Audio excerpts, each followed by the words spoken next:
Then there is the whole question of brand development advice and services. This is also a skill which is very much sought after. This is related more related to trademark, right? Not to patents. Can you counsel clients on implementing brand development strategies specifically in regard to distinctive trade trace and trademark development, right? Brand creators and owners need extensive guidance regarding the availability and protection rights of various trademark phrases and designs. Negotiating domain name disputes and domain transfer deals, this is one major area of work and very important skill. Identifying opportunities for and negotiating joint or cross brand promotion agreements. Putting together brand endorsement deals and securing image rights of celebrities for promotion of brands. Monitoring e-commerce websites for products and services that may abuse and infringe on brands' trademarks. Developing corporation-wide policies for electronic distribution of content in order to enhance global visibility and brand recognition. Handling prosecution, maintenance, and enforcement of active trademark applications and registrations worldwide for large brands that operate at a global scale. Right. So these are some of the trademark related. So trademark related, I would say, when somebody is launching a new brand, or they might be having a brand, and then the most of the work is that, okay, how to protect this brand, how to strengthen it, how to make sure it is registered wherever we are operating, and so on. Right. So, and there is a lot of work related to this. Now I'll come to another skill, IP related deal making and negotiations. Okay. Deal making and negotiations is also a very, very important skill and very much in demand. So I like in the IP domain, licensing and assignment deals are very lucrative. Lawyers who are good at this work are operating at the top of the food chain, right? So, for example, averting costly trade secret litigation by identifying employee misconduct and negotiating release of information, right? Negotiating out-of-court settlements in litigations that result in long-winded court proceedings and temporary stalemate. These are things that you should be able to do as a lawyer. There are a bunch of other things, of course. For example, if you have identified that a startup has a certain technology which is relevant for your company, or somebody, you have to negotiate an in-licensing or out-licensing deal. So there's a lot of work related to such things. And being able to negotiate deals and finding people to negotiate those deals with and approaching the right person, getting it done basically is a very, very highly valued, prized skill for lawyers. IP due diligence is also important. Can you conduct the due diligence of the IP portfolio of a target company during a merger or acquisition or investment sometimes?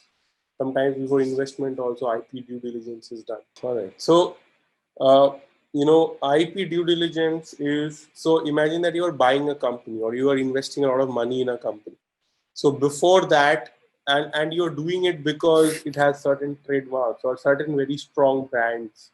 Now you want to know that, what is there any litigation going on over those brands or those trademarks? Have we received any um, uh, infringement notice from someone else, right? Have we registered? Is the registration valid? Has the registration been renewed properly? There are so many questions. And if uh, have we entered into any agreements related to our intellectual property?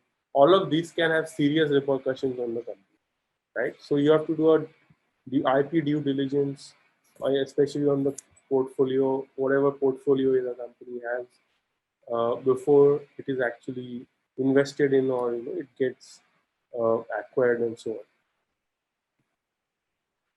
on, right? So in-house patent lawyers should do internal due diligence also, with an aim to reduce expenses and identify litigation targets to review and pruning of existing patent portfolios, right? Another very important type of work that we have today is media and content licensing work. What is media and content licensing work? Media is the fastest growing industry across the world, and it is also heavily IP driven. Content is king, but the lawyers provide the muscle in this battle, right?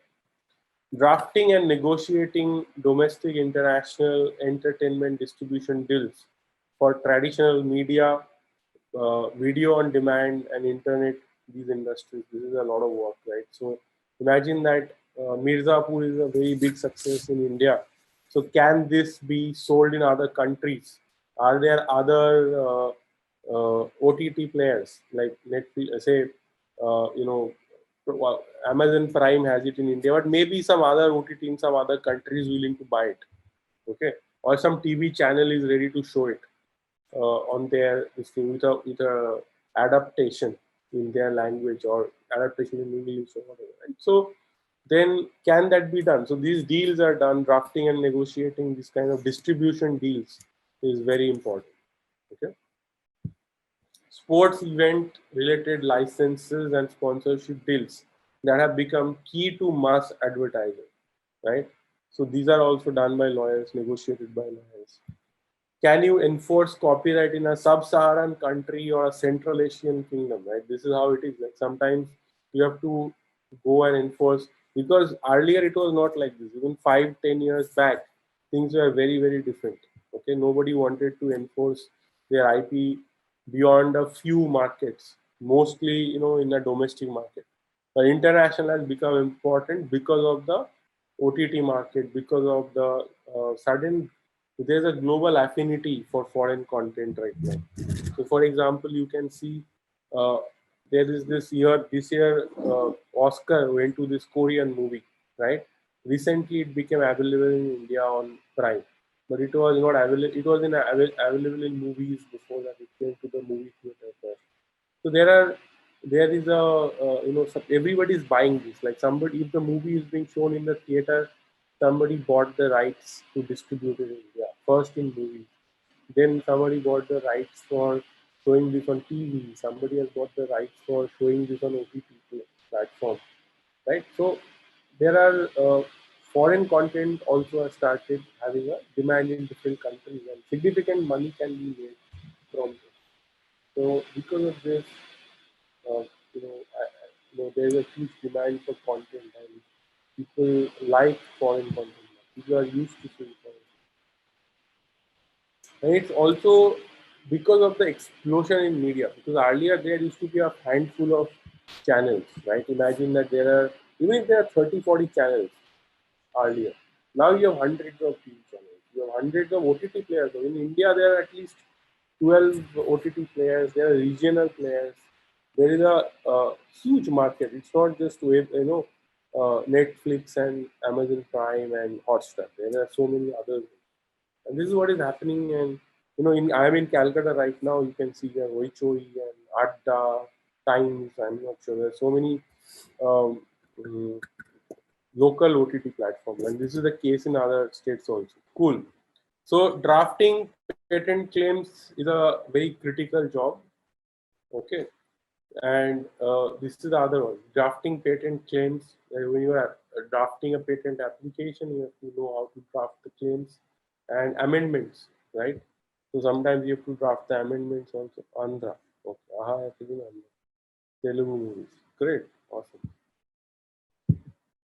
It is possible to do this work even if you're not a lawyer or a licensed patent attorney or engineer or whatever. Many experts do, as inventors can file for patents in their own name. Expertise from domain experts, engineers, and scientists are often sought because you have to really get into the technology. Without that, you really can't draft the patent. Apart from technical drafting skills, lawyers often add value by doing administrative tasks such as monitoring the progress of invention disclosure drafts to assure timely completion and subsequent evaluation for filing of patent applications. Right? So there's a lot of administrative tasks apart from the drafting, which also lawyers do. Preparing and filing provisional patent application and design application. Right? So you may not be actually able to draft a real patent claim, but provisional patent applications and design applications especially, need not be drafted by top patent lawyers. Sometimes, people are not spending that much money, and Even juniors get a chance at first shot at least at drafting these. So it's important for the development of skill of baby IP lawyers, right? Okay. Gray market monitoring and raids, IP raids and monitoring has become very, very important because there is an explosion of infringement and gray market goods, right? And it is causing a more massive loss to trademark and patent owners. Gray market sales of copyrighted content is also a serious concern, right? So in the USA alone, it is estimated that brands lose 63 billion from gray market diversion.